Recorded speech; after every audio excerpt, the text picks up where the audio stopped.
Back then, life was louder, slower, and full of mistakes, but at least it was real.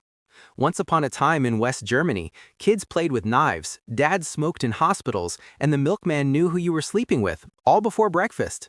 No smartphones, no safety warnings, no moral committees. Just a cloud of cigarette smoke, the hum of a Volkswagen Beetle, and the smell of boiled cabbage in every street. These were the gloriously reckless years, 16 everyday things we did without question, things that today would be stamped, banned, and probably live-streamed as a scandal. So grab your tape recorder, pour a lukewarm pills, and let's roll back the clock to the days when the rules were few, but the memories were loud. Number 16, cassette tapes, the soundtrack of mischief. Remember when music clicked instead of streamed? Cassette tapes were our playlists with tension, literal, tangled tension. You'd shove one into your Walkman, pray it didn't unravel, and rewind with a pencil like a surgeon of sound. The smell of hot plastic, the hiss before the song, that was real audio compression. If the tape got eaten, you just called it a remix. Our playlists had side A, side B, and tears. We didn't delete songs, we erased memories with magnets. Modern kids skip tracks with their thumbs.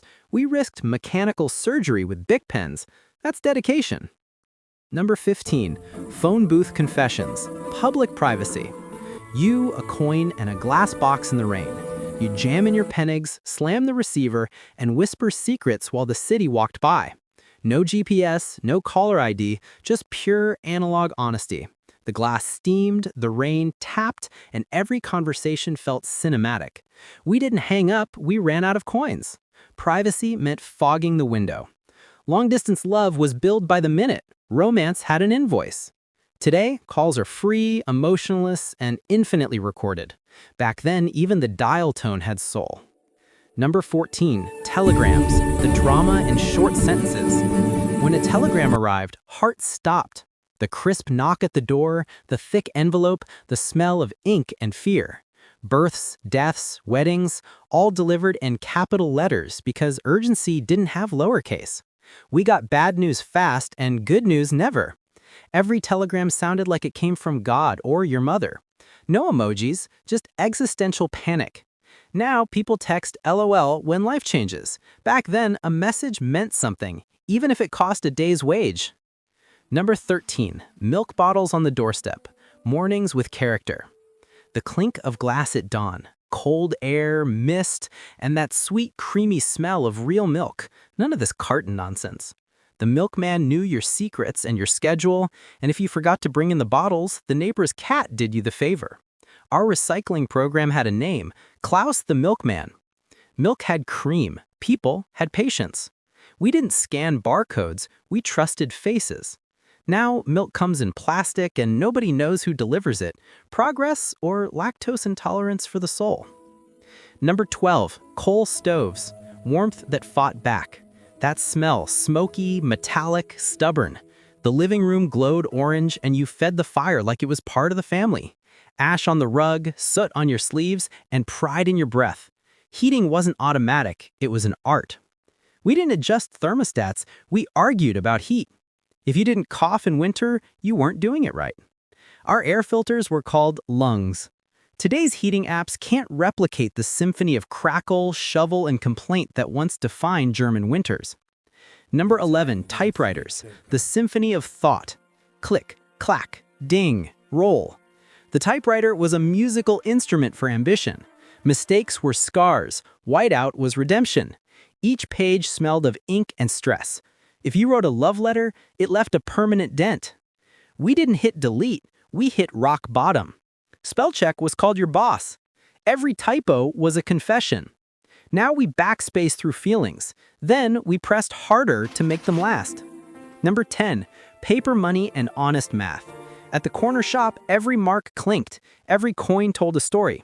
You counted, folded, and handed cash across a counter that smelled of wood polish and licorice. The cashier smiled because money felt like connection, not a barcode scan. Now, payments vanish in clouds. Back then, you felt the price of bread. Number 9, street markets, shopping with soul. The market was an orchestra. The The shouts of vendors, the rustle of paper bags, the perfume of apples and diesel. You haggled for carrots, swapped jokes with the butcher, and left with gossip instead of receipts.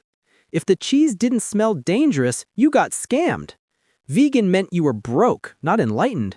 Every tomato had an opinion. Today's supermarkets are efficient, clean, and utterly lonely. Number 8. Radio dramas. Netflix for the imagination. The family gathered around a wooden radio. The voice of the announcer crackled through static, suspense humming in the dark. You saw the story with your ears. The living room smelled of soup, cigarettes, and curiosity. Our Wi-Fi had names like Antenna and Be Quiet, It's Starting. Podcasts existed, we just called them storytelling. We didn't skip ads, we sang them. Now, everyone scrolls in silence, but the radio once made even boredom sound poetic. Number 7. Village notice boards, the social media of paper. Pinned by thumbtack, written by hand, dance nights, choir meetings, lost dogs, found loves. The board outside the hothouse was a mirror of the town's heartbeat. We liked posts by gossiping about them. Our fonts were handwriting and personality. If you wanted to go viral, bring your own glue. Now, everyone scrolls. Back then, we stopped to read and ended up chatting. Number 6. Film cameras, the patience of memory. Click, wind, wait. You didn't know if you captured magic or nonsense until a week later, when the photo smelled faintly of chemicals and disappointment. Our filters were weather and luck. We couldn't crop, we committed. Every blurry face was called artistic intent. Instant photography killed suspense. We once waited for beauty, and it made us gentler. Number 5. Letters. Love written by hand. Paper, ink, perfume. You folded your heart, sealed it, and sent it through real hands. The postman was both messenger and witness. Read receipts were stamps. Ghosting required a passport. Ink smudges meant emotion, not malfunction. Now, love is a text bubble. Then it was a tangible ache that arrived days late and perfectly on time. Number 4. School satchels and chalkboards. Leather satchels, chalk-stained fingers, and teachers who believed discipline built character, and used rulers to prove it. You learned math to the sound of squeaks and the smell of dust. Our clouds were made of chalk. Wi-Fi? No. Wooden desks? Yes. Homework didn't upload, it vanished mysteriously. Classrooms were alive with chaos and curiosity. Tablets can't squeak nostalgia. Number 3. Stammtisch nights, the real social network.